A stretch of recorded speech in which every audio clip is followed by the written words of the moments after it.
But before we start, we are deeply saddened to announce the passing of the retired Colonel Barry Wingard. His family is here. Could you please stand? Wingard, who served as chairman of the City of Florence Veterans Park Committee. Colonel Wingard dedicated 37 years to the U.S. Army, and after retiring, continued to demonstrate his unwavering commitment to veterans from all branches of military. He assisted the city during the development stage of the park and then served on the City of Florence Veterans Park Committee for 15 years, holding the role of chairman throughout his tenure. Colonel Wingard played a key role in organizing the annual Veterans Day ceremony at Florence Veterans Park, which we just celebrated. He was also instrumental in raising funds for the park monuments and ensuring that the park stands as the lasting tribute to the men and women of the U.S. military. The City of Florence is profoundly grateful for his dedicated service to both our country and our community. Please join us as we stand in a moment of silence honoring Colonel Barry Wingard.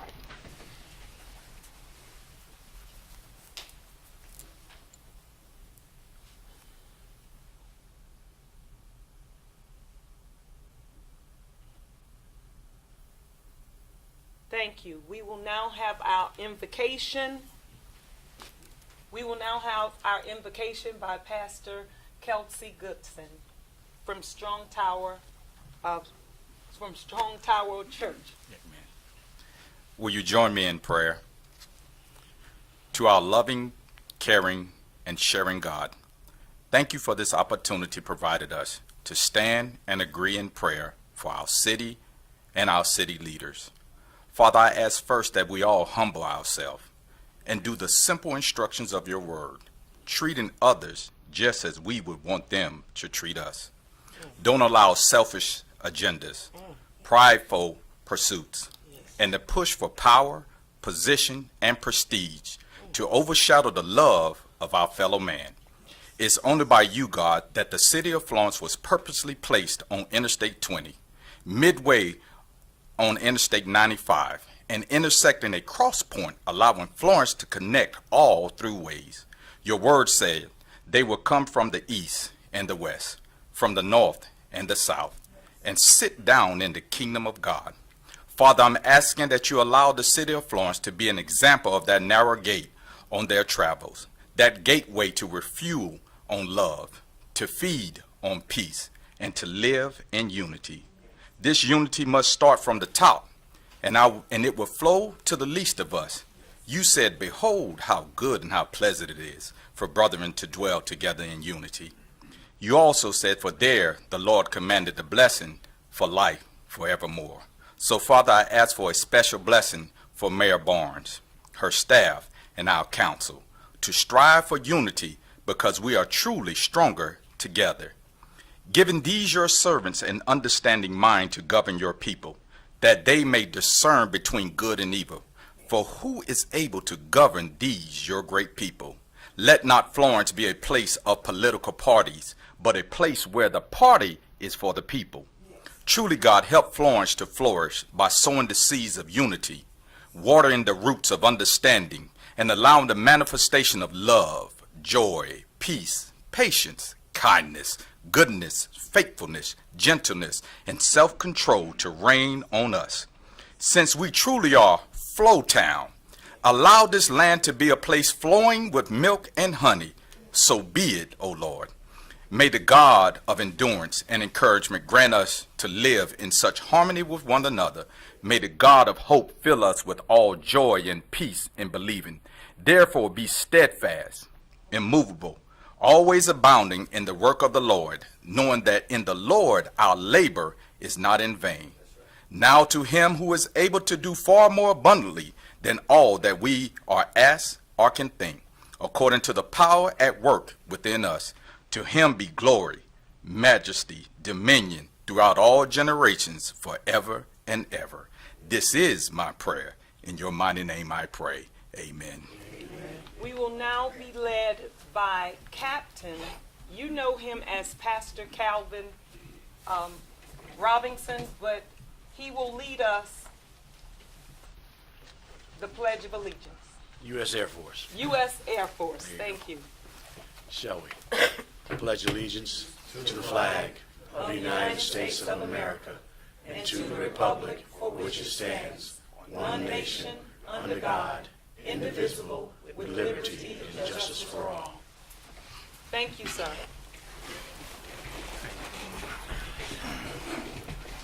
Wingard family, we thank you all for coming. You all are welcome to stay, but anytime you feel the need, you could leave. Thank you. Thank you. And we are praying with you and for you. So as they leave, just so that you all know, I've changed some things up a little bit. Our prayer will be done with our faith-based community, and our Pledge of Allegiance will be done for officers who served our country, and that will be a change on our agenda. So we thank Pastor Goodson and Pastor Robinson.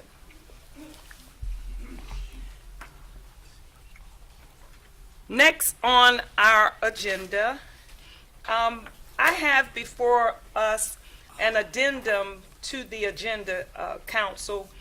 If after the Pledge of Allegiance, I would like to add the two items for your consideration. Item number 1, Ordinance 2024-24 and Resolution 2024-42, with both items to be taken up following committee report.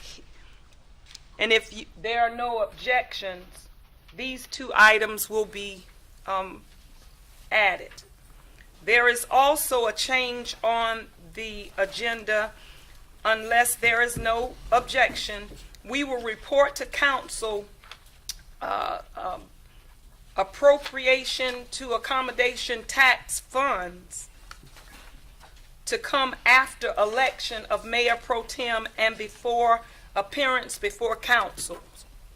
Hearing no objection, that item is moved.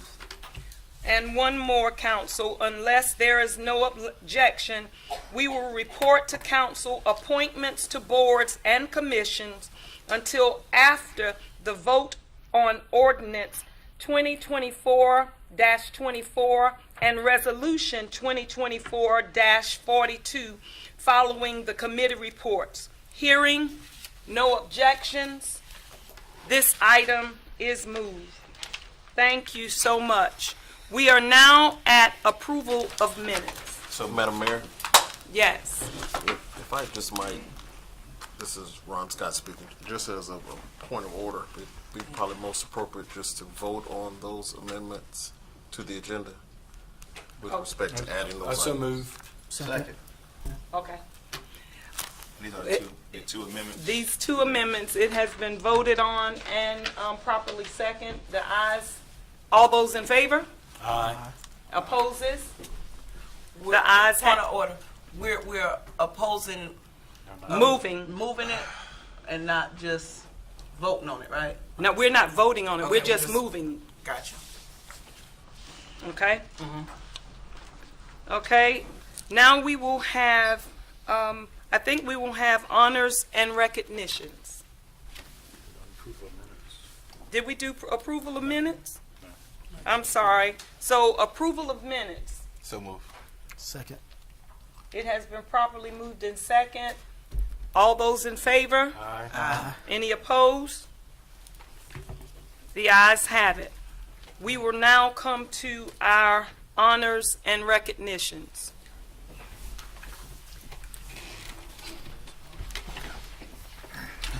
Mayor, members of council, it is our customary duty to honor and recognize our employees who've given a number of years of service. We first have Linwood Givens, 25 years in the finance department. I would ask all of council to stand so you will be in the picture as well.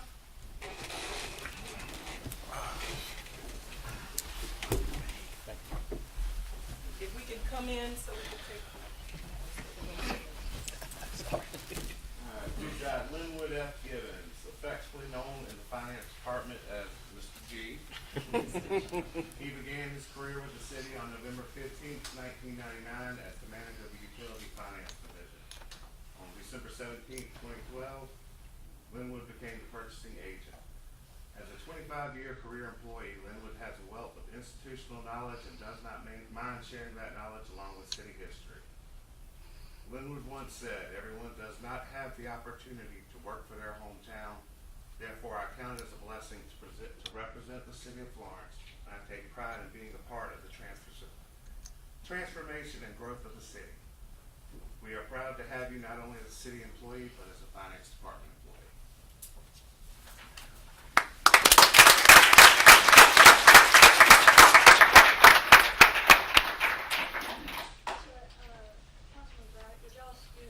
See, I need to let the tall lady get in the middle.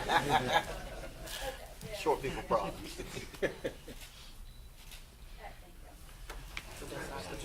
Yeah, I think we stay for the next one. Oh, yeah. So this, yeah. Next, we have Terrence Ford with our police department, celebrating 25 years.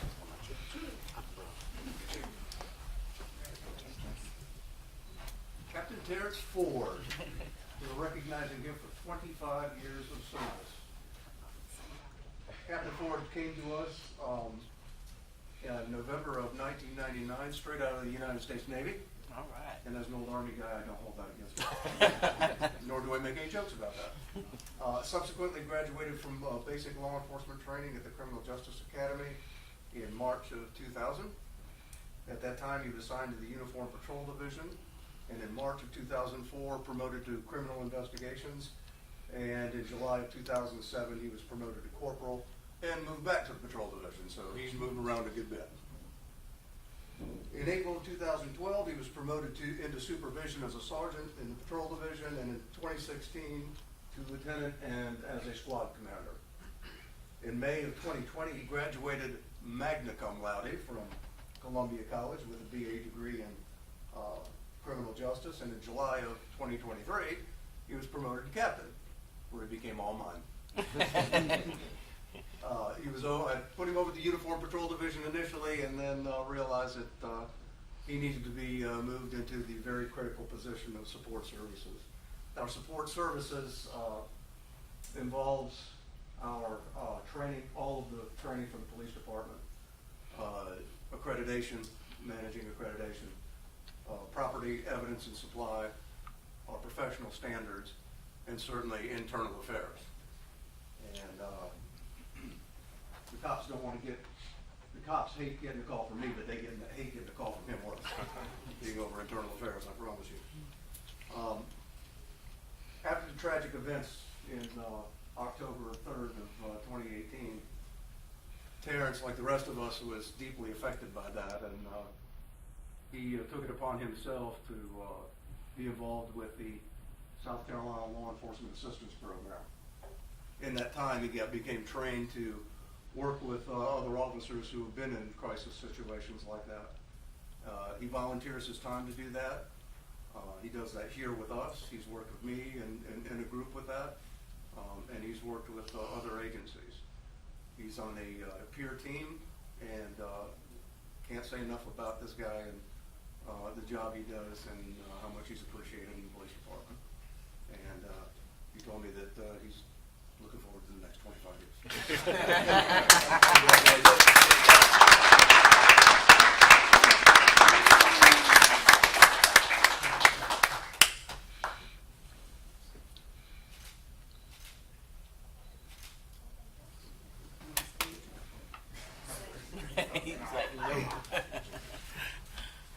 Next, we have Sheldon Shelley, celebrating 15 years with the police department. Come on. We're gonna leave you there. We can't leave you there now. Let me clarify his name, first of all. His name is Sheldon Shelley, but everybody here knows him by Ashley Shelley. Sergeant Ashley Shelley began his career with the Florence Police Department on November the 2nd of 2009. In February of 2010, he graduated from the South Carolina Criminal Justice Academy and was assigned to the Uniform Patrol Division, like all of us. In September of 2012, Ashley was promoted to the rank of Lance Corporal and assigned to the Criminal Investigations Division. During his tenure in the Criminal Investigation Division, Ashley specialized in cases involving the physical and sexual abuse of children of all ages, which is a very taxing part of law enforcement. Ashley became a certified forensic interviewer, and the work he did was exceptional in this emotionally taxing realm of law enforcement. In December of 2017, Ashley was promoted to the rank of corporal and began investigating cases ranging from property crimes to homicide. He was promoted to his current rank of sergeant in January of 2021 and assigned back to the patrol division as a squad supervisor. Ashley currently serves as the evidence, property, and supply custodian for the police department, where his exceptional organization skills have been vital to maintaining evidence records for the department during our major records management services transition and throughout accreditation. Again, on October 3rd of 2018, I had the opportunity to move into that very hostile situation with 5 guys, and Ashley was one of them. And on that day, I was able to witness unbelievable valor, dedication, and heroism, and I appreciate you.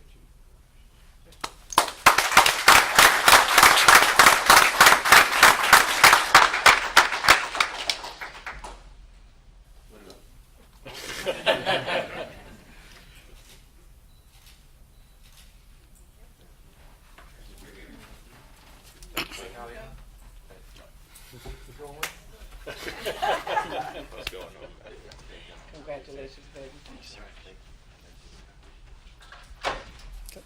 Finally, we have Miss Erica Thomas celebrating 10 years in utility finance.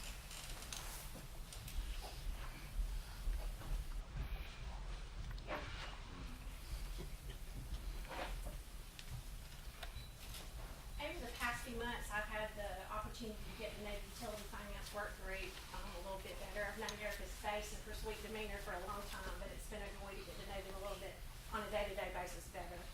Erica is celebrating 10 years of service to the City of Florence today. She began her career with the City of Florence on November 4th, 2014 as a customer service representative 2, assisting customers in the utility finance office. In this role, she accepted payments, answered customer questions, and processed new service requests, among other duties.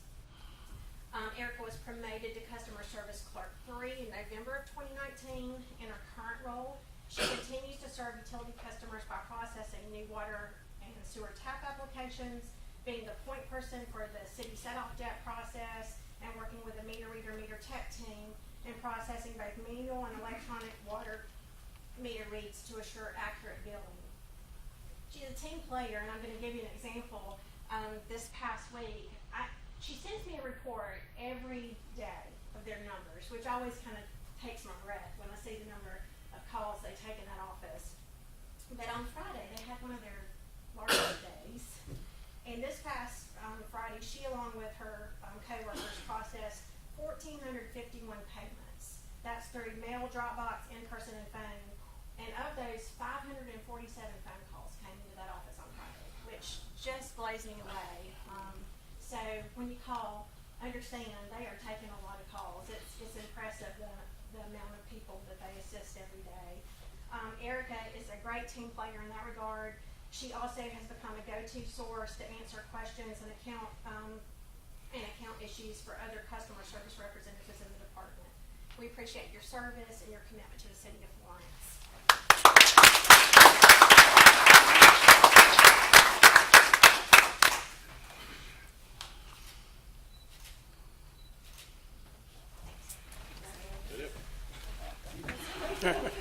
This concludes all the service recognitions.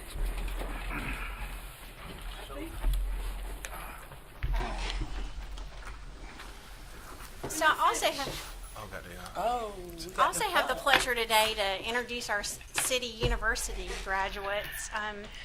And if I could, Mayor and Council, just say a little bit about that program. This was our 4th session of City University. We've been doing the program for 2 years, and it has been such a joy to be part of that program, to get to connect with our community and our citizens on a more intimate level. The program, if you are interested, covers all city departments. We went from 6 sessions this time to 7. It's a 7-week program. We've had great participation with every session, and we've walked away from that with connections to the community where individuals are, they know who to call when they have a problem now. They've met all of the department heads, and they've listened to our operations from our perspective and gained a better understanding, I think, of what we do. I really appreciate the interest of all the participants. They have showed up every Monday night for 7 weeks and been engaged, asked great questions, and it's just been a pleasure to get to know all of you and be part of that process. So thank you for participating. And I will call out each name individually. If you would, when you come forward to get your certificate from Mayor Barnes, if you would stay up front, we're going to do a group picture once everybody's name has been called. Dina Broach.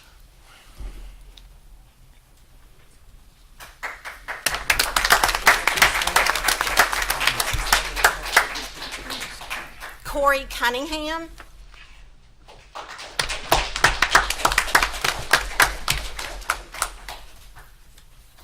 Randy Evans.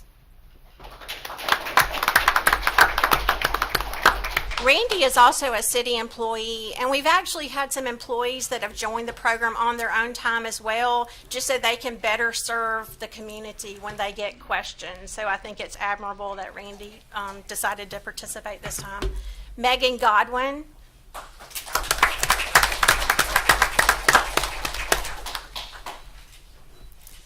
Benjamin Ivy.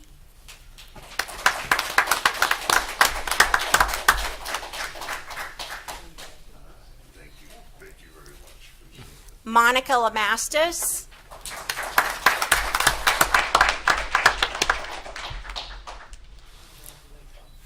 Valerie Lester.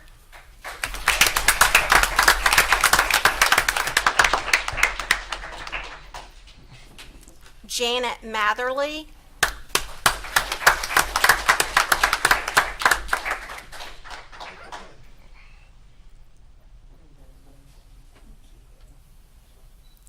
Scott Parrott.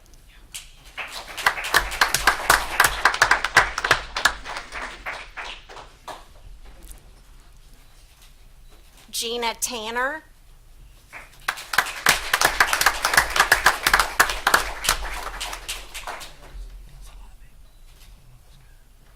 Robert Ware.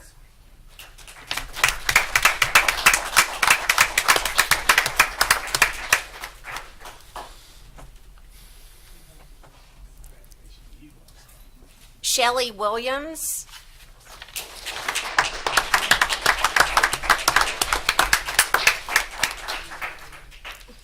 And Lynn Wilson.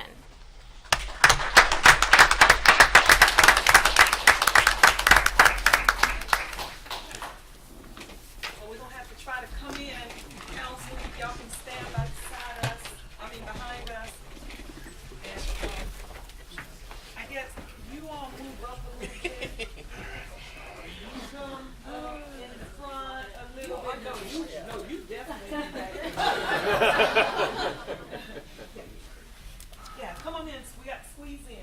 And how about we do the little shoulder thing? Y'all do the left shoulder, we do the right shoulder. How about that?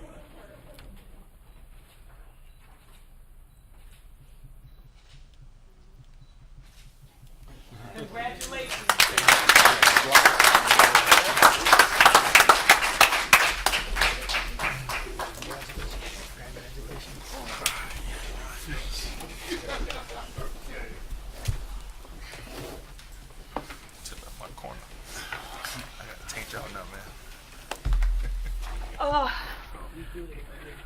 Thank you all for giving us your time.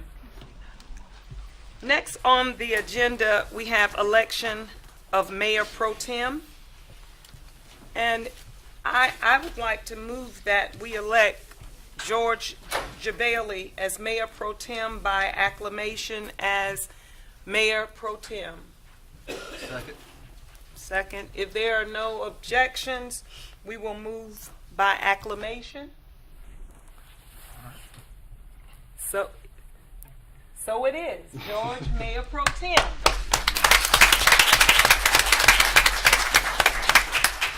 Next on the agenda, we've moved up the appropriation to accommodation tax fund, and we will be hearing from none other than Mr. Tim Norwood. First, okay, I'm sorry. I'm just going to give a little bit of background on what accommodations taxes were. That's just as great. a simple refresher. The purpose of these taxes, these are taxes collected by hotels and lodging within the city of Florence. The purpose of the collection is to use those taxes to promote tourism and advertising, specifically bringing in people, overnight guests, to stay in the hotels within the city limits.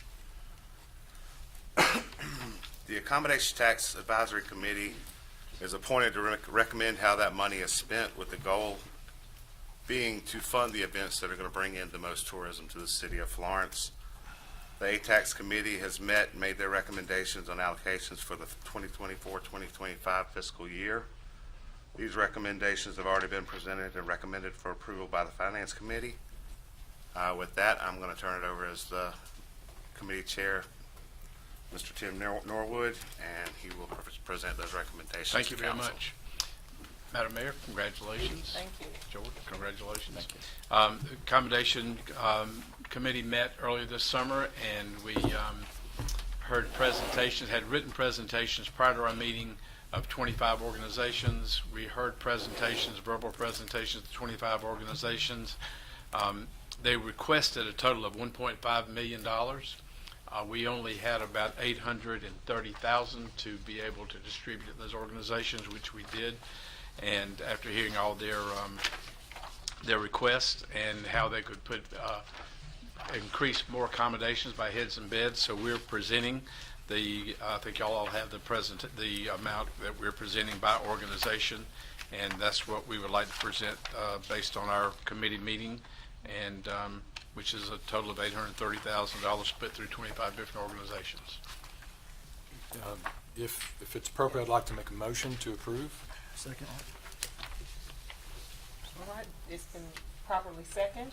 All those in favor? There's question? No, I was just voting in favor. Oh, you're voting in favor? How about let's just say aye. Opposed, nay? The ayes have it.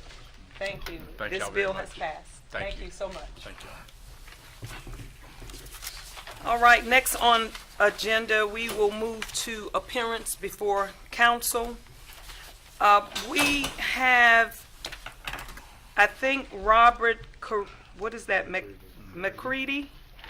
I don't think he's here, so we will move to Ms. Barbara Martin and Carla Lynch. Next on the agenda, you all can come. While they are coming, I notice on the agenda we have 6 people speaking on water issues. If it is all of the same issue, could you all have a spokesperson unless it is dealing with different things? So if you all could use this time. In our appearance before council, we give you 3 to 5 minutes, and we have our timer over here. We don't call you a pastor, so we won't play the organ when you go too long. But as you see, we have a lot on our agenda. Thank you. Okay, well, quickly, I want to say that next month I would have been living back here in Florence for 3 years. And in the 3 years, every time I call different offices dealing with the city and stuff, it's like, wow, I'm trying to get my wisdom teeth removed. I call 3 and 4 different departments. I never can get a direct answer. So this time I decided I'm going to appear before council. And the reason I'm appearing before council today is that because I was a candidate for a school board seat. During the time as a candidate, my neighbor noticed that a city truck went and pulled my signs up off of a very private lot that I owned. Another person had my sign on her lot. She's not here today, but she was trying to make it. And they took up my campaign sign off of her lot. I called the city county complex, and we got 4 different departments. Today, oh, there's Ms. Jones. She's there. They took it off of her business lot. And to today, no one has been able to tell me where my signs are, what you did with it, and first of all, I'd like to know who directed you to even take up the signs. That's another question that I have, because I think the city has a whole lot of other problems they need to resolve besides picking up campaign signs off of my private lot, taking them somewhere, and nobody has said anything to me as to where they are. The signs cost money. And so if we pay money, we're campaigning. And I'm going to say this is because 2 of the departments said, well, maybe they were in the right-of-way. But what does the right-of-way have? I'm not throwing puns here, but when we had the mayor race going on, signs were everywhere. The town was littered with them, the streets and everything. So now I didn't ever see anybody taking up signs and never heard any talk about it. I decided to run. The next thing I know, my signs are disappearing. Now, I could have seen if other signs besides mine were disappearing, but I just noticed that they only were mine. And so that's something that I'm bringing before the council about the signs and bringing this to you, because also when I decided to campaign on the day of election, because this falls under the jurisdiction of the city, several police officers were called to every precinct on just my people that I was campaigning for. The officers were not polite. They didn't write. They came out. They did not arrest anyone. But because I did not want any trouble with them, because people that campaigned for me had PhDs, master's degrees, and bachelor's degrees. So therefore, we were adept. We knew what we needed to do in order to campaign on the day of. I know that it is an anomaly here for candidates to campaign on the day of, but the officers did not know the rules. They did not know that it was my constitutional right that I could campaign on the day of election until 7 p.m.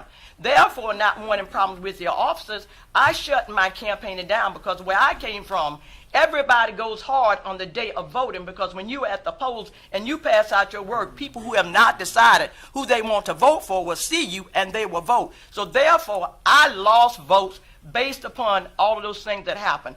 I am not being facetious. I'm not angry or anything like that. But I think this is something that the city council needs to be aware of. The city needs to be aware of, because when we call on the telephone and everybody give us a run around and we don't say anything, hey, it's lost. Go ahead, Carl. I yield to you. Hey, good afternoon.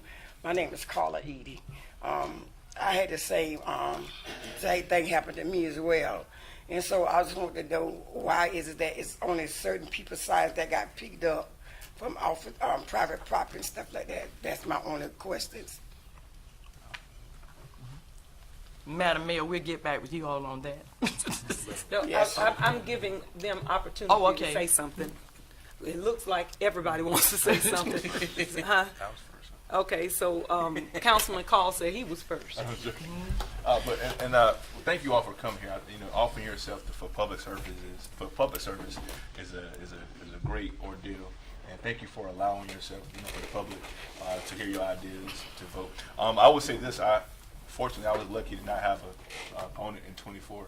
But in 2020, I did run, and I had hundreds of signs. I had the same exact issue.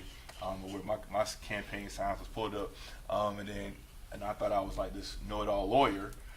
In actuality, I thought that all my signs were in the appropriate place, and sometimes it was in the right of way.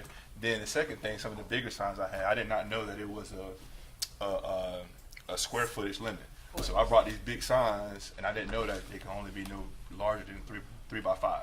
So I wasted thousands of dollars not knowing,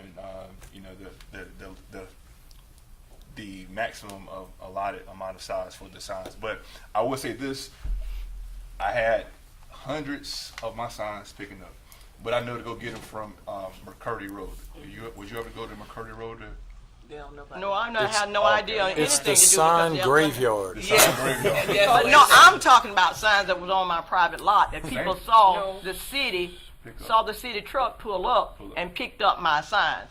I read all the instructions. I also made sure that I read everything to make sure that I would be in compliance. That was the one thing, because I'm new coming back. I'm not new to Florence. I was coming back to Florence first time ever running for, a seat of anything here. So I had to make sure that I read everything and make sure that I was in compliance before I start. So I was in compliance with my signs, but I'm just only talking about the city people taking them up. That's it. Yeah, and it's the same thing. So I think everyone, not everyone knows, but the signs are at McCurdy. Were you able to go to McCurdy Road to retrieve your signs? I don't know anything about McCurdy Road. Yeah.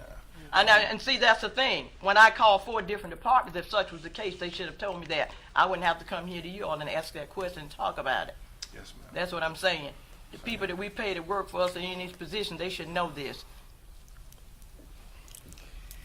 Councilwoman Neesmith? Yes, trust me, I do know that too as well. I thought people were picking up my signs, and they were at the graveyard. I thought I knew as well. This is not in the right of way. This is not here. But even on private property, it doesn't extend all the way to the street. There's still some right of way, even on private property. So I had to learn too, and trust me, I got plenty of signs from that graveyard off of McCurdy Road. And that's where they take all the signs to if the city picks them up. So you can go get them. It's not lost. I've had to go pick up signs and then put them right back They're not any good to out. us right now. Huh? They're not any good right now. I know, trust me. It was an ongoing thing, so I had to go pick them up and put them right back out in different places. So there is such a thing, and we do call it the sign graveyard because that's where all the signs is. And when you go there, you will see everybody's signs, a whole bunch of signs. It's not just yours, it's not just ours. It's marketing signs, it's real estate signs. There are all kind of signs, just not campaign signs that are there that the city picks up on a daily. And I'm sorry, so sorry that this happened to you guys. And again, I thank y'all for running and giving your services for our community. But you're not addressing the issue concerning private property. I thought anything that you put on your property, as long as it's on your property, that's private property. That's not city property. City property starts at the line of my private property. So that's what I'm trying to understand, how they have access to go on private property when you pay your tax money. Now, is it on the edge? Was it on the edge, or was it No, all ma'am. the way on the property? It Like was on the property. in the middle of the property? It don't have to be in the middle, it was still on the property. Chair recognizes Chipper Smith. I just want to thank you for coming. Thank you. Congratulations to you for Thank winning. you. Thank you for running and also having the courage to be a public servant. I think to clarify the issue, though, could I have either the city manager or the city attorney to kind of clarify that actual ordinance that we have in place for city signs?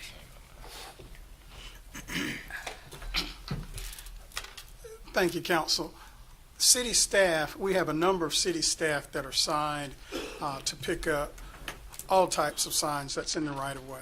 Political signs, and certainly as you discussed, most of you dealt with that when you're running.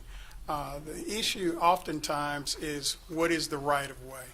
And there's the edge of pavement, and then the right of way can extend anywhere from 5 to 20 feet on up, sometimes even further, away from that edge of pavement. So anything in that, oftentimes you look at utilities.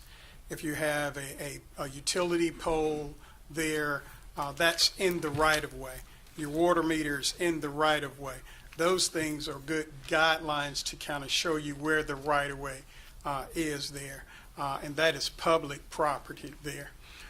And if your yard, if you're looking at your yard, oftentimes, as I think Councilwoman Jackson stated, that oftentimes people will assume the right of way or their property extends to the edge of pavement. It does not. There is some portion of that property there that is public property, although it is used by said homeowner, property owner, that is public property. We have a codes enforcement department that's primarily responsible for picking up signs, but every department, we've empowered all of staff. If there's something wrong in the city, police department, fire department, any of the department, even at administrative departments, if they know that something is not right, particularly signs, they are empowered to remove those signs.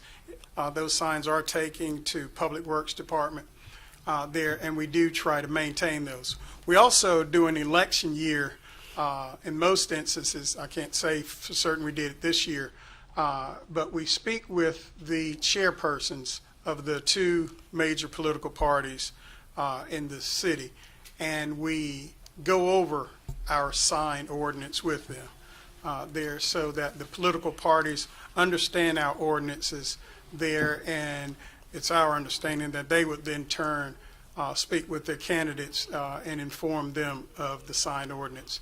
And this is not, as mentioned, not just political. All manner of retail will put signs in the right of way, and that's something that we try to address on a yearly basis, not just during political season. Okay, well, I guess I'll have to accept your answer. I may not agree with it, but we have a right to agree to disagree. Yes. Because anything that I pay my taxes for, it is my property.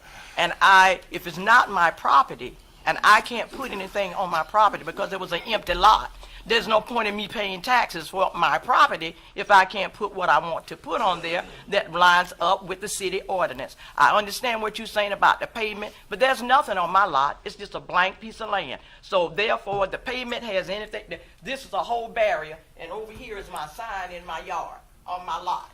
So I'm sure that's more than from the street, from the sidewalk, for me to put my sign here.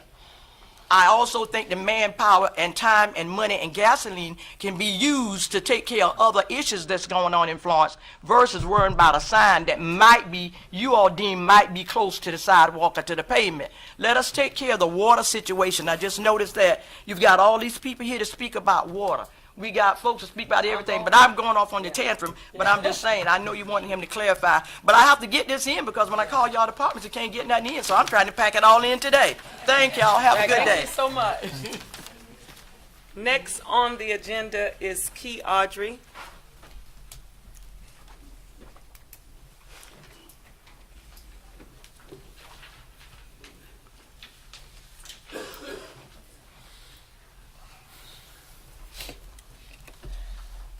Good afternoon. Good afternoon. My name is Key Audrey. Before I go down this tangent about what I'm about to say, I want to welcome, congratulate you, Madam Mayor, as well as you too, George.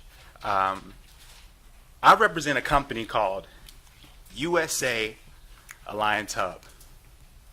And what we do is we connect with the youth, community leaders, to train and do workforce housing. We connect and bring everyone together to be able to develop properties for the citizens of various cities. We really believe that we can build a community with safe and secure housing for the citizens of these various cities. Now, we really work with a lot of what we call supportive services. Supportive services being people with any kind of special conditions, anybody with any kind of disabilities, veterans, people of those nature, folks who are needing affordable housing. And right now, we're working on a demonstration project for just 4 lots. Now, we hope to bring this relationship between us and the city of Florence to be able to keep Florence first and utilize the people of the community to help build and benefit from these houses. So we're looking at doing things, building affordable housing, offering special type of financing, like owner financing for those, lease options. Our intent is to push and drive home ownership with nice, safe, and secure housing. And we've been working with the city for some time. I want to give a shout out to Scotty. Scotty has been answering our calls, talking to us, get back to us. I feel that, I know Scotty on more of a personal level, as much as I've talked to him over the time of us working with one another. Ms. Jackson, Chip here, we've been in contact, working to make things happen. Is Annie Brown here? No, Annie Brown, as well as Jerry Dudley. We've been working and just kind of keeping this vision alive. So this is actually, it's not us, ma'am, your concern was real. This is more of a congratulations, we're almost there, we're real pumped up, and we want to get out in the community. And once we finish these 4 houses, we want to make sure that we keep all of council abreast of what we're doing. So what I will make sure before I leave, we'll get all your contact, your cell phones, emails, and we'll make sure we send progress reports with, hey, we broke ground. Our builder is doing this. Our builder is doing that. Hey, we're about to have our ribbon cutting. These are families that are here.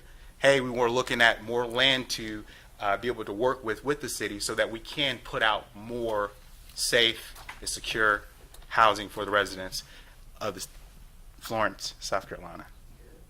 So that's all I have today. I look forward to building this relationship out with each and last one of you guys. If you guys want my contact information, and you guys can take it down too, it is 704 352 3632. And my email, it's 704 that's right, 352 3632. My email, you can email me at KEYWAHEXINC.com. So if you guys want to shoot me an email, some things going on, we really are excited to get the youth involved as well as the community leaders, figure out how we can build Florence and make sure that we keep Florence first. Thank you. Thank you so much. Council, anything? Okay. Thank you for that. Next on our agenda, Elder James Williams, have you all, I guess all of you all can, if you all are all together, you all can come on up.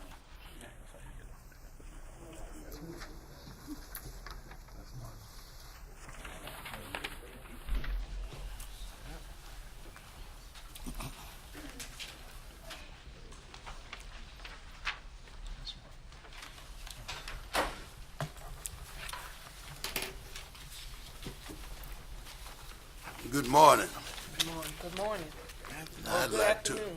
Good afternoon. And I'd like to as well recognize you, Madam Mayor, Thank you so much. and you, Mr.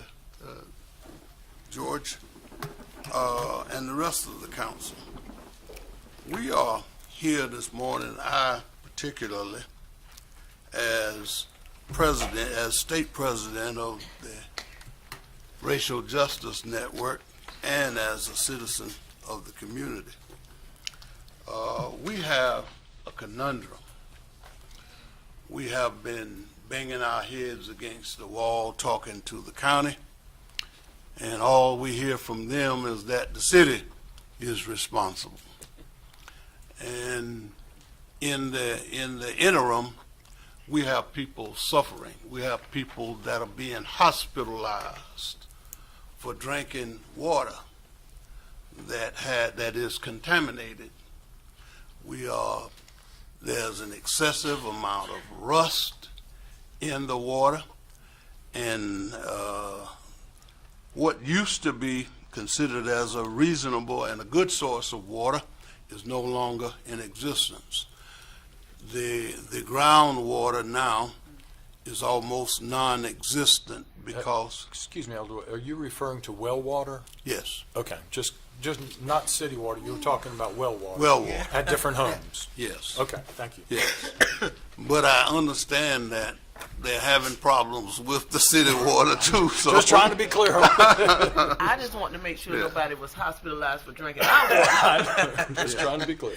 Yeah, but, see now, that therein lies the conundrum.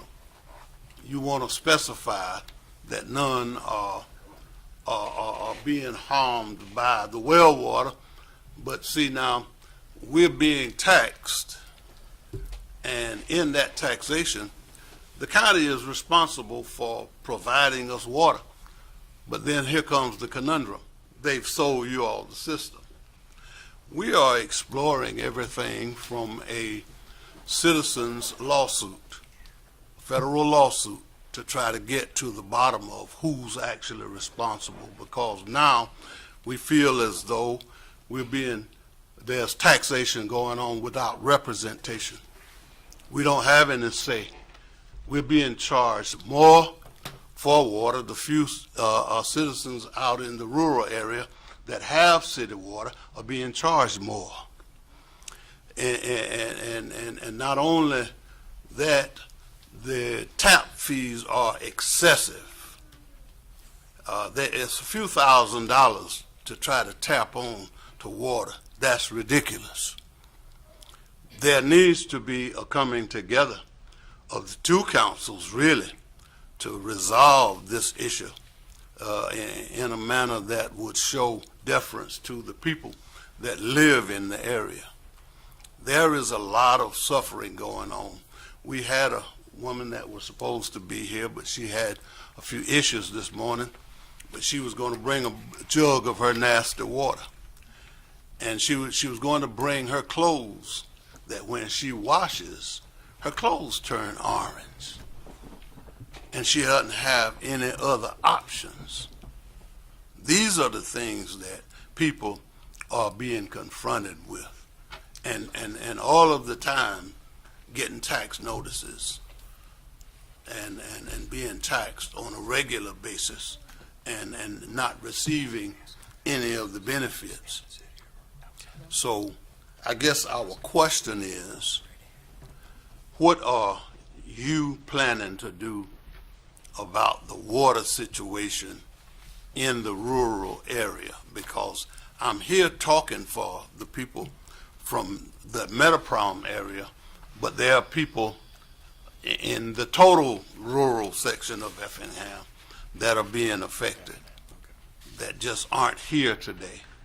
But believe me, we intend to try to get in touch with them and get them involved, because I've heard that the squeaky wheel gets the grease. We intend to be the squeaky wheel. That's right. And with that, I'll let someone else. Thank you, Elder Williams. My name is... Before you get started, can I get, Scotty, can you come and address what has already been stated? I'm sorry for cutting you off. That's fine, man. Sure, certainly, Madam Mayor. I was trying to write down a few of the statements that were made. One statement was about taxes.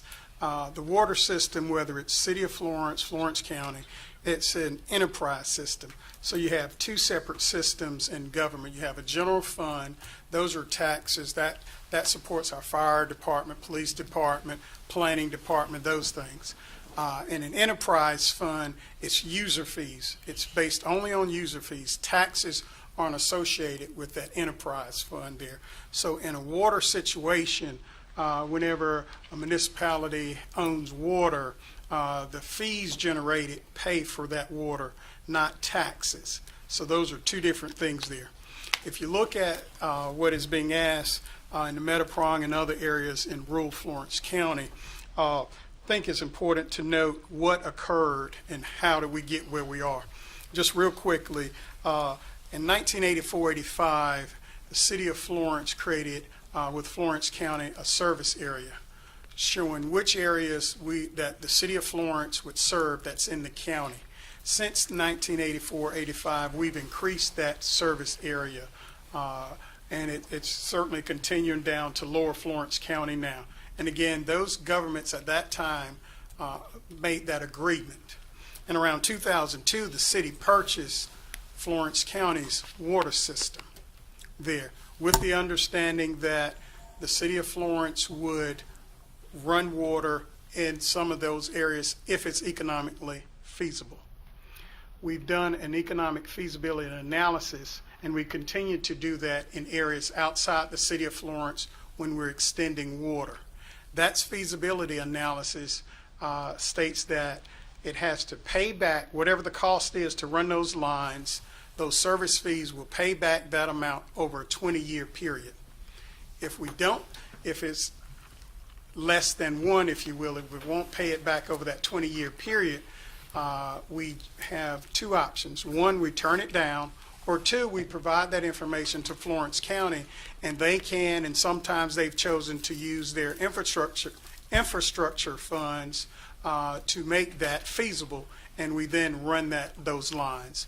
We also set aside some funds for those matters there, and we meet with Florence County on a regular basis about these requests.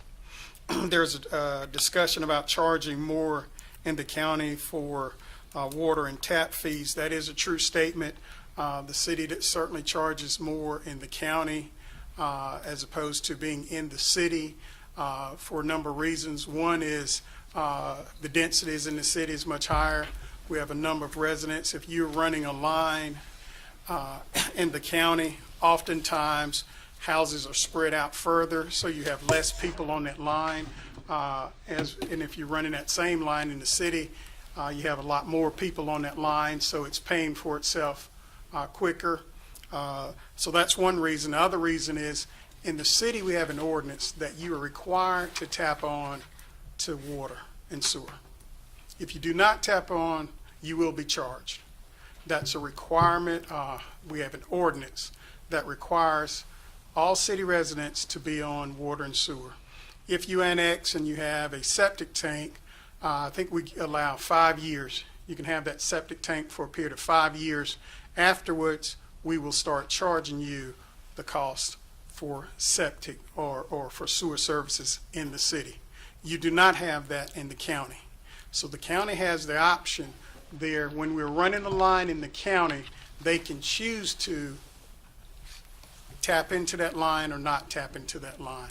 We can't make them or force them or charge them.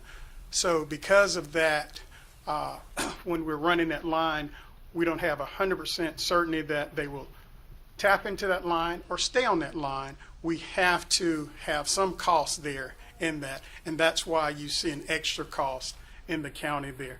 Also, I think it's important to note, when the city purchased the county's system in 2002, I think it was, that was all laid out that it would be a higher cost in the county as opposed to in the city. Could I respond to? It seems like, just listening to your colloquy, that we're being punished for living in the county. Because if the city residents are going to pay a cheaper rate, then I understand the density issue, but that's an issue that we as citizens have no control over. We understand that there was a certain amount that the city paid the county, and they didn't really do anything to try to distribute that money among the areas. We're in a kind of left out area, a forgotten area, if you will, where the resource of water, and as I speak, is getting worse because the groundwater is being affected by people moving into the area, and every time a septic tank, you say people in the city are forced to hook to city water. Well, every time somebody in the county puts down a septic tank, that decreases the water quality. And we have several people moving into the area. The tax sale is kind of facilitating that. But you see our conundrum, but there is a constitutional provision for clean water and air, and that's what we're going to try to proceed to look at and try to get some relief there. Thank you. Thank you, Elwood. Mayor, congratulations. Protocol already been announced. My name is Reverend Calvin Quick. I came to Florence in 2007. I'm a pastor over in Metapron Road, New Fellowship Baptist Church. Let me say this to you. the flooding. On some Sundays, we can't hardly get into our church. The ditch out there where the water for the flow from the drainage down to the road is all stopped up, all clogged up. And now we start burying people out there at the cemetery. Water's backing up. I'm looking at the safety, plus if we got to wade to get into the church on Sunday because of a large rain, that's a big time issue. That's a big issue. And not to cut you off, because I understand that is not something that any of us would want in our yard. However, none of those things could be addressed by the city. All of those issues would have to go to the county. Mm-hmm. The county, and I know you're saying you've gone there first. We can't jump over the county and give city money where county money should be going. We've got to allow that is a responsibility of the county, and so but I understand. Understand, and I appreciate. Again, like Brother Elder just said, there's been a discrepancy between the county and the city. So I'm just trying to iron out which way direction to go from here. But we will take it to the county also, because this is not going to. I'm not going to stop. We're not going to stop. It needs to be addressed. There's some issues out there, some serious issues going on out there, y'all. I'm telling you, and somebody need to do something, and we're going to work. Councilwoman. And Pastor, quick, do you know who's that county representative of that area? Yeah. Yes, Mr. Yarborough. Please contact Mr. Yarborough. Most definitely. Yeah, and we have a city-county council that we'll be appointing, and hopefully someone from the city can take your concerns to that Yes. meeting to really help advocate for you as well. I sure appreciate it. Thank y'all so kindly. Thank you. Congratulations and good morning. My name is Blondie Gordon. I'm here as a Metaprom committee member. We're not a third world country. When you look in the rural areas, you would think that. I spend close to $10,000 just working on my well and my pump. You guys have the luxury of turning your water on at any time and it's running. You could be in the middle of a shower and your water cuts off. When there's a lightning storm or any storm where the lights goes off, we have no water. And when we're in the rural areas, it takes forever for them to even restore our lights. If we put a generator on, guess what? That generator is going to constantly run. Whereas the pump is going to cut off and cut on. It's a waste of our time. We are a third world country. We're asking for the basic human rights. Clean water. We've been fighting this for decades. We've been going to our county. We've been hitting them up. They wouldn't allow us to go to this meeting because we've been talking about it. So we're bringing it to you guys. There's nothing else we could do. This is discrimination. We are asking for basic necessities. We're asking for a reasonable, affordable connection for the few who have access to it, but they cannot afford to tap into it. This water is harmful. We have elderly, we have kids. This water is harmful. We are spending money buying water to drink, buying water to cook with. We barely want to wash in the water. This is third world country right here. And we need help. Our people are sick. We have the one lady, Miss Melissa Fulmore, she had surgery. Didn't know where it came from. They didn't know what the issue was. She had bacteria from the water. This is Florence County. This is not Africa. This is United States of America. We expect clean water. This is basic necessities. This is not a Democratic, Republican, nor independent issue. This is basic human rights. And that's what we're asking you for. If you're over our water, we're asking you to come out. Take a field trip to the rural areas. Take a trip to Metaprom. You got select few houses that they do have water connection. And it skips here, goes here, skips here. I feel like that's discrimination. I understand your rating, what you guys went through. I understand that. But understand you're in a rural area. Most of our people are on fixed incomes. They can't afford to tap in. They can't afford the medicine because they're getting sick off the water. So what are you going to do about it? What are you going to do about it? We come in as a community. And if we're going to keep knocking on this door, what are you going to do about it? This is what you can handle. Now, you say go to the county with all these other issues. Yes, we've been going to county with a lot of other issues. But this is something the city of Florence can handle, our water issue. Now we're knocking on your door. So we're not going to be a stranger. We're going to constantly knock on your door so we can get our basic necessities. Thank you.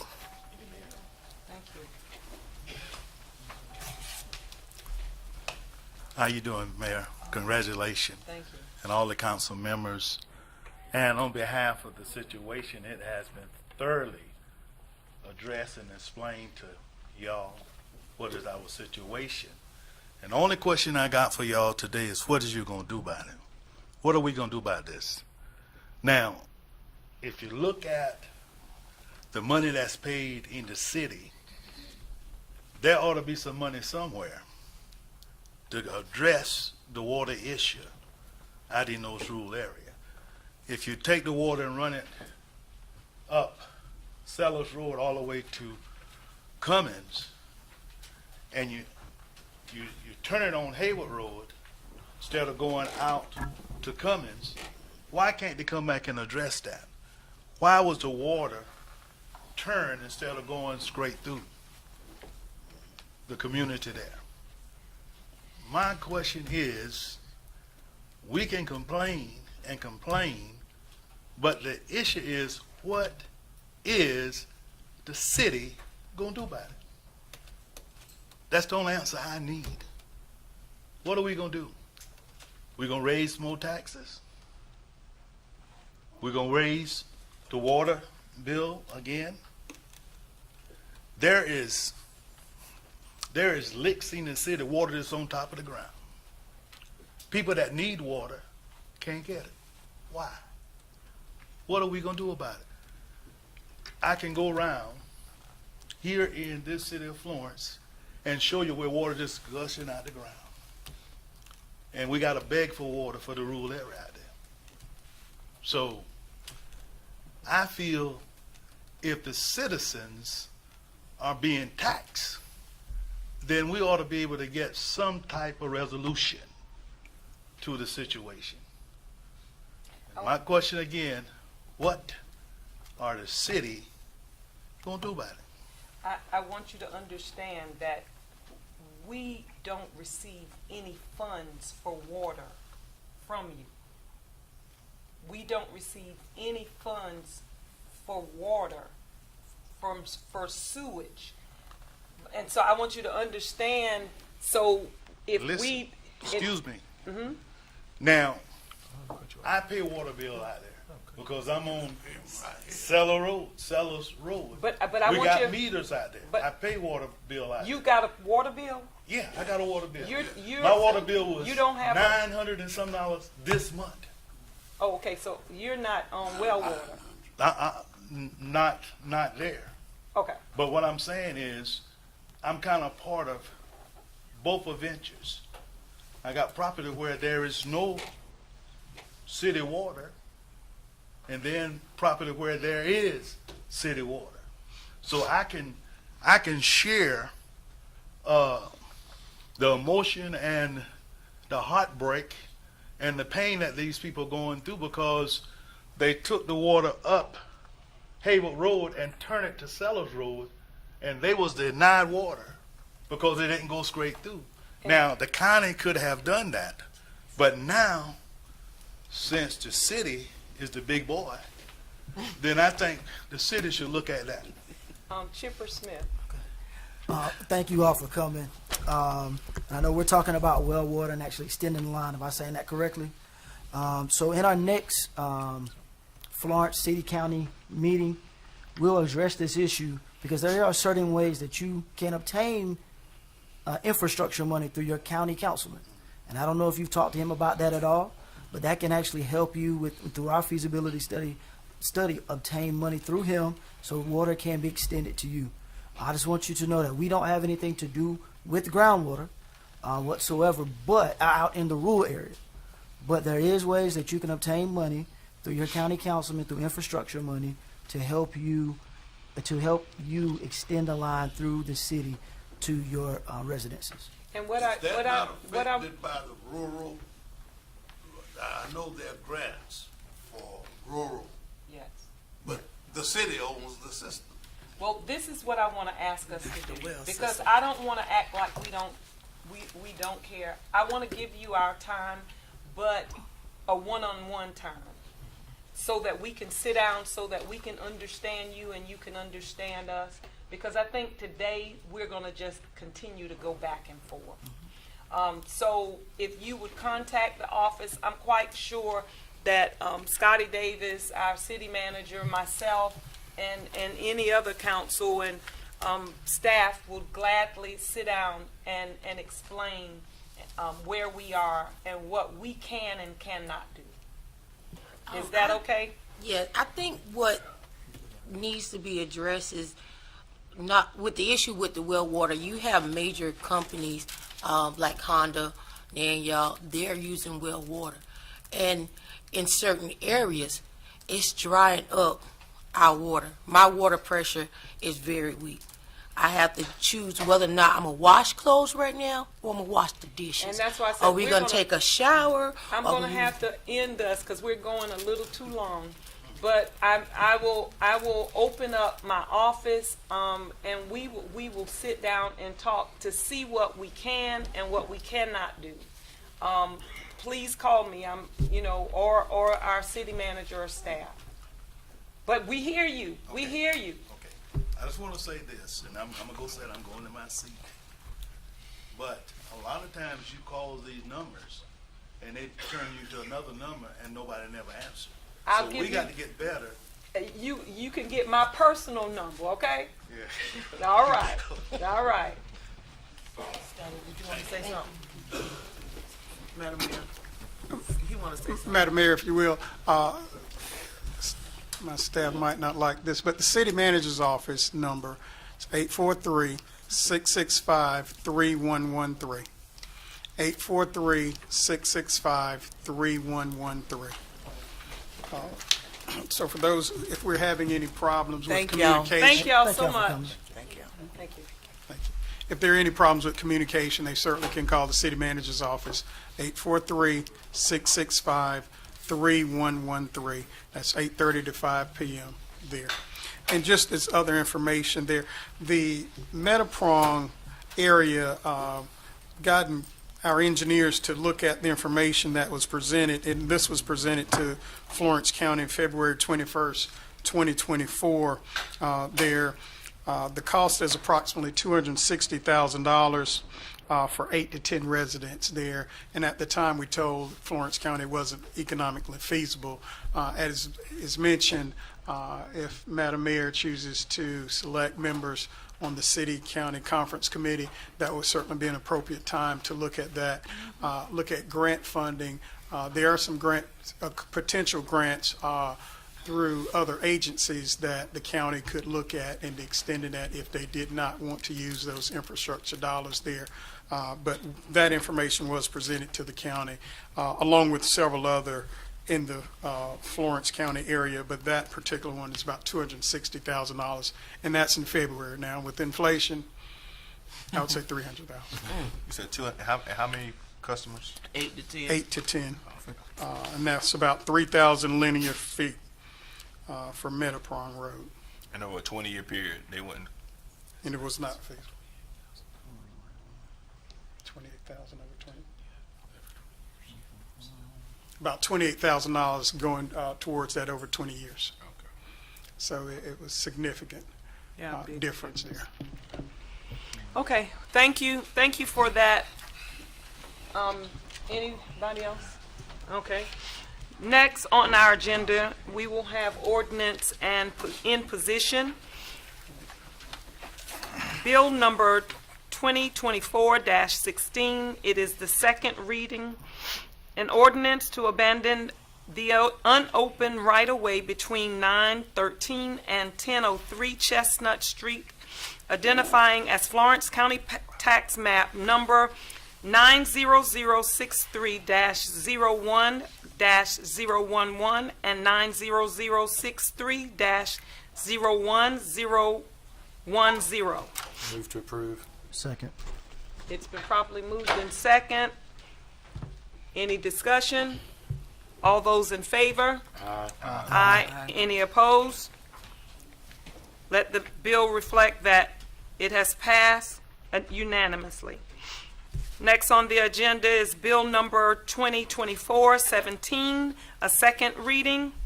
It is an ordinance to rezone 4 parcels for PD to NC-6.3, identifying as Florence County Tax Map number 90103-01-002 and 90103-01-003 and 90103-01-004 and 90103-01-005. So moved. Second.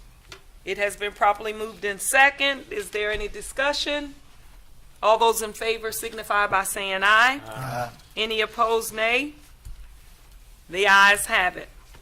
Let the record reflect that Bill number 2024-17 has passed. Next on the agenda, Bill number 2024-18, second reading. It's an ordinance to annex the zone CG 551 and 597 West Lucas Street, identified as Florence County Tax Map number 90070-01-025 and 90070-01-028. What say you? Move to approve. Second. It has been moved and properly second. Any questions? All those in favor signify by saying aye. Aye. Any opposed, nay? Let the record reflect that Bill number 2024-18 has passed. Next on the agenda is Bill number 2024-19. It's the second reading. An ordinance to amend Article 1 of Chapter 8 of the City of Florence Code of Ordinance, add provisions related to open burning, and to amend Article 1 of Chapter 10 of said city code to add provisions relating to nuisance smoke and other matters related thereto. What say? So moved. Second it. It has been second, and any questions? All those in favor signify by saying aye. Aye. Opposed, nay. Let the record reflect that Bill number 2024-19 has passed. Now we have before you introduction of ordinance, and we have Bill number 2024-20, and it is the first reading. An ordinance to amend the budget for the City of Florence, South Carolina for the fiscal year beginning July 1, 2024 and ending June 30th, 2025. What say you? Move to approve. Second. It has been properly moved in second. All those in favor? Oh, well, we'll hear from you. I'm sorry. Good afternoon, Mayor and Council. Bill 2024-20. This is the city's annual budget carry forward amendment for the fiscal year 2024-2025. I'd like to emphasize these are not new appropriations to the budget. These are expenditures and expenses that were previously budgeted in the FY 23-2024 budget year. And due to issues such as supply chain, bidding, rebidding of projects, and just general completion of the construction time on some of these projects, these were not complete as of June 30th year end. So we're essentially rolling over these expenditures that were appropriated in the prior year budget into the current year so they can be completed. The majority of these funds relate to the ordinance 2023-36 last year, where council approved the use of the excess 30% funds in the last fiscal year. Just as a reminder, that was the $6.5 million appropriation for the pumper truck, the ladder trucks, dog parks, lighting park at Freedom Florence. So again, these are not new expenditures. These are just projects that were started in the prior year and just not completed, so we're carrying forward and reappropriating them in the current year. The budget amendment has been presented to the Finance Committee the last 3 months that we've had a meeting for review, and they have recommended for approval. Councilman McCall, as chair of that, did you have anything to add? No, sir. Right, the chair recognizes Councilwoman Neesmith. He answered my question. Thank you. Okay. Okay. Just to be sure, and so we don't have to do a full recitation of everything in the list, what was presented to us as the amendment to the budget was about 5 pages with details of all the items to be addressed. Is that correct? Yes, sir. And the general fund items were the ones, the bulk of those were the ones that were passed in that budget amendment last year, the excess 30% funds.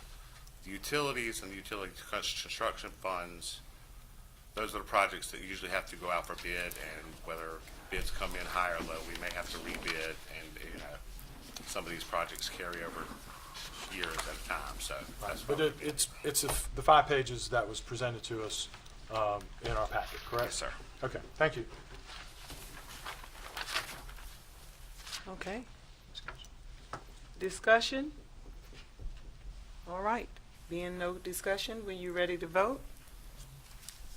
All those in favor signify by saying aye. Aye. Opposes? Nay? The ayes have it.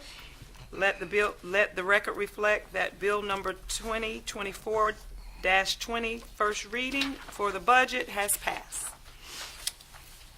Next, we have bill number 2024-21. It's the first reading and ordinance to amend the due dates in section 20 of the City of Florence Code of Ordinance to align with the city's business license renewal date.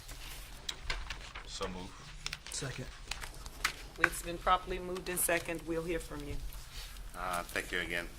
This proposed ordinance will change some of the due dates that are in our vehicle for hire ordinance, also known as our taxi cab ordinance, in Chapter 20 of our Code of Ordinances. As you all know, in 2020, Act 176 standardized the business license year for the state of South Carolina to run from May 1st and to end on April 30th of each year for the state of South Carolina. This ordinance is going to realign some of the due dates that were in our current Code of Ordinances. In our current Code of Ordinances, due dates for proof of liability insurance, the taxi cab licenses, and the taxi cab driver's permits are set to be renewed on June 30th of every year. So this ordinance is proposing that we move those dates to April 30th to realign with the business license ordinance. That way we have the same operating year, and we're allowed to make sure that all the taxi cabs and drivers are in compliance for the full entire year of operations. Okay. Any discussion? All those in favor signify by saying aye. Aye. Opposes, nay. Let the record reflect that bill number 2024-21 has passed. Next on the agenda, we have bill number 2024-22. It's a first reading, an ordinance to amend Article 1, Chapter 3 in the City of Florence Code of Ordinance to add provision related to prohibiting ownership and keeping of livestock and wild animals in other matters related thereto. What say Move to ye? approve. Second. There's a motion and a second. Any discussion? I'm on, Madam Mayor. It's on. Madam Mayor, members ready of to go. council. You should have before you a proposed ordinance to amend Section 3 of the City Code by adding Section 3-7.1 prohibiting the ownership and keeping of livestock and wild and feral animals. If you have that in front of you, you turn to Exhibit A. Line 1 specifically indicates the purpose as being to ensure the safety and health and welfare of our citizens. Line 2 indicates the specific prohibitions of livestock, which include porcine animals, any equine animals, bovine, and camelids. And porcines are swine, pigs, hogs of that nature, equine, horses, ponies, donkeys, bovine, certainly cows, buffalo. Camelid would be the camels, llamas, alpacas, and animals of that nature. Now, if council so chooses to pass this on first reading, we're going to have to make a couple of changes, and one of those is under this particular livestock prohibition. We don't address specifically some of the conditions that allow for, in the Uniform Development Ordinance, some of these animals to be in the city. And in the Uniform Development Ordinance, specifically in residential zoning districts, animals are limited to chickens, ducks, rabbits, and other similar animals. No more than one animal is permitted per 1,000 square feet of lot area. Specifically, roosters, geese, and turkeys are prohibited. And it addresses the coops and cages that they have to be in. No animals should be kept in street side yards. Then it goes on to talk about goats, pigs, sheep, and other similar animals. A maximum of 2 animals are permitted per lot, with an additional animal permitted for 2,000 square feet, but it has to be on a 1.5 acre area. So that's going to have to be added to this because it does not contain it. Councilwoman Denise Smith. Now, in this, I read it, and I didn't really see any fines and penalties. Are we using the regular fines and penalties? Because I would like for something to deter and prevent anyone from harboring these animals. Some added on something. Yes, ma'am. I'm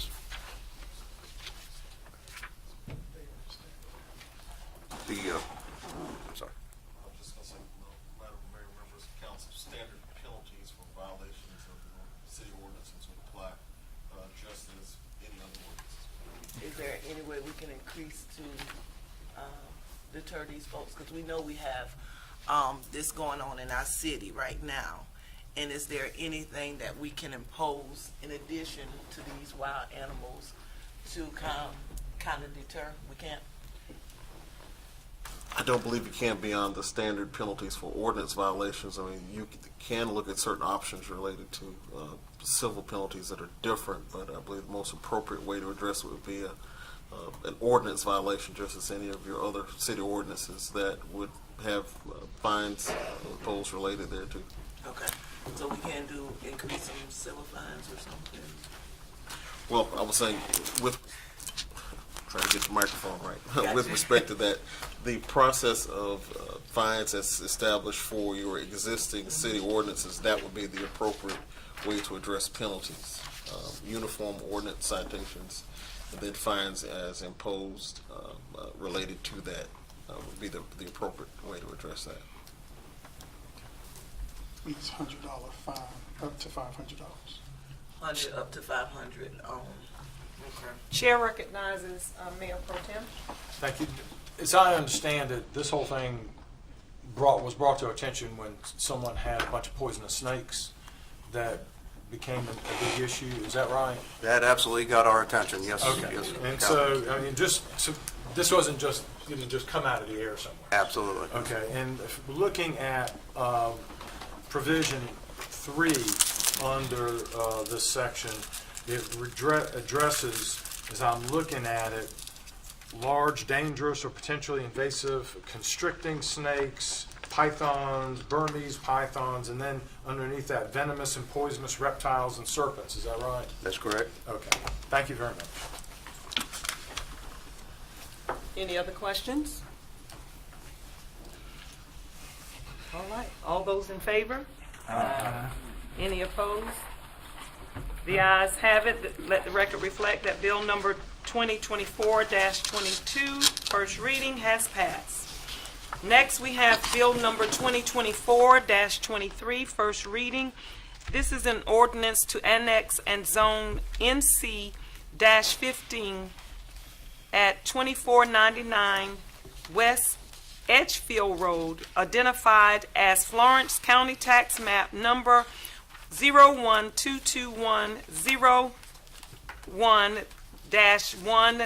0122101-140. Thank you, Madam Mayor, members of council. Yeah, you got to vote on it. So moved. Okay, you got a second? Second. Okay. Yeah, I got to get used to this. All right. Thank you, Madam Mayor.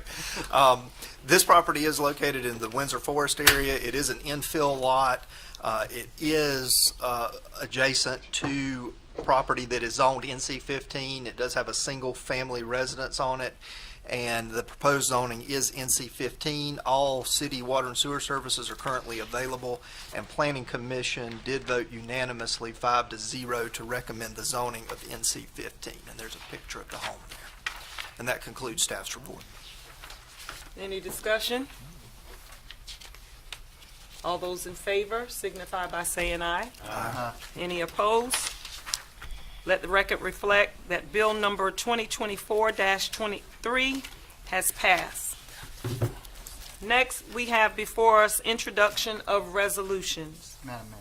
Yes. The ordinance that I just, yes. That- that's- I think that was going to be taken up after Yeah, after. Committee reports. the committee reports. Yeah. Okay. And so we will move into introductions to resolutions.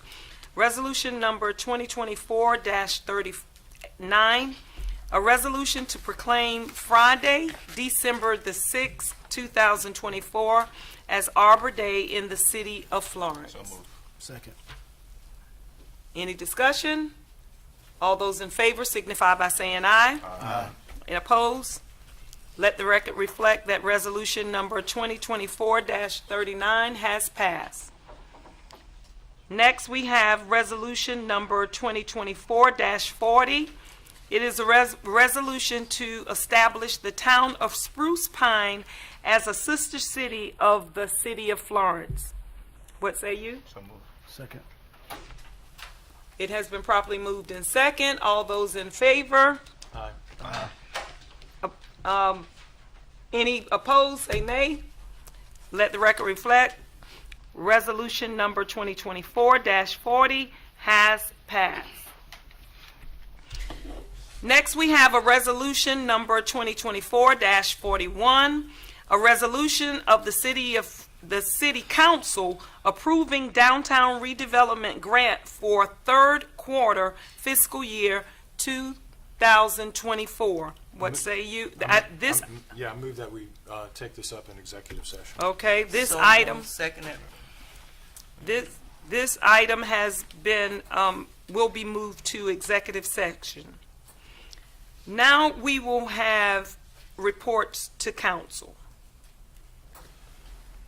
I believe, Madam Mayor, that the first item A has already been addressed. Yes. And I think B is going to be handled, it will In come exec- after committee reports, if I'm not mistaken. Yep. Oh. We moved it down. Okay.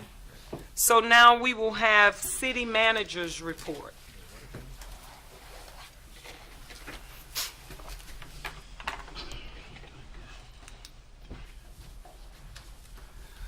Thank you, Madam Mayor, members of council. I've been asked over several months to look at our resolutions and how we're doing resolutions. I want to talk a little bit about what a resolution is and what is a proclamation. Resolution is an administrative act taken by council to agree on city business and transaction. It may be used to express the council's policy, direct administrative or legal action, or to make a public statement from council. Proclamation is a ceremonial document generally issued by the mayor that may be used to recognize certain events, causes, groups, or people. Proclamations are generally used to recognize and celebrate extraordinary achievements of city residents. For example, the Omega Psi Phi fraternity, Councilman, celebrated its Founders Day yesterday. If the organization asked the city to proclaim November 17th as Omega Psi Phi Day in the city of Florence, it could be done as a proclamation, Councilman Smith, and not a resolution. Shouldn't somebody be calling something out or yelling something? I was just, it's written on the paper. I just wanted to explain resolutions versus proclamations there. Now, the city, we've looked at the resolutions that was adopted since 2000. We started in 2000 with 6 resolutions. 2001 was 5. 2002 was 6. Then we started getting double digits. In 2023, we had 50 resolutions of this council. To date, we have 37 resolutions there. And we can, I think I have some information past that to council about the number of resolutions, as well as just information about resolutions. Staff is certainly willing to follow the direction of council on resolutions relative to proclamation. If you'd like to reduce the number of resolutions, generally those can be done, a number of the resolutions that's presented before council can be done by proclamation, and that is signing by the mayor. Questions, comments? Sure, I have enough.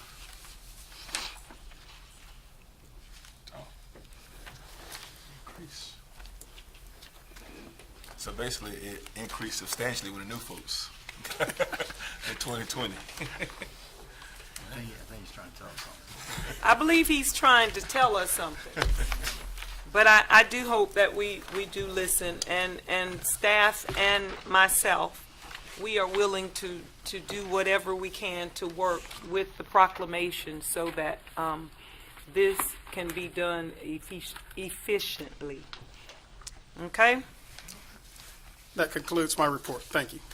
Thank you. So as my mayor's report, I will just continue with one of the initiatives that I started my my tenure with, and that is Stronger Together. Staff has done a wonderful job of pulling together this video that included us and all of Florence. I am just super excited about it, so I just wanted to show it to you all too. So we'll have a preview of this video.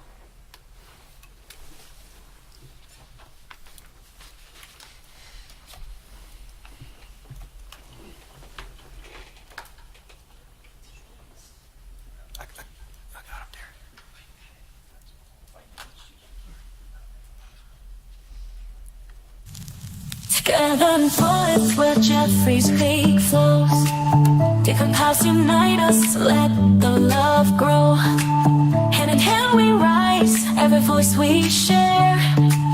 In this vibrant city, we show that we care. 'Cause we're stronger together, side by side. In the heart of our city we take pride. No matter our stories, we stand tall. Florence unites us, we'll conquer it all. From Palmetto Street to the parks we roam.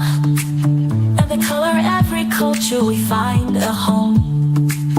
In the warmth of the sun, under sky so blue, we celebrate our differences, it's what we do. 'Cause we're stronger together, side by side. In the heart of our city we take pride. No matter our stories, we stand tall. Florence unites us, we'll conquer it all. voices sing. In this tapestry of life, we're a beautiful thing. With every step we take, we'll pave the way for a brighter tomorrow, starting today. 'Cause we're stronger together, side by side, side by side. In the heart of our city, we take pride, take pride. No matter our stories, we stand tall, tall. What unites us, we'll conquer it all. So here's to our journey, hand in hand.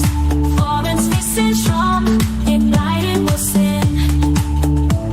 Together forever, we'll rise, we'll shine. In city of hope, our spirits entwine.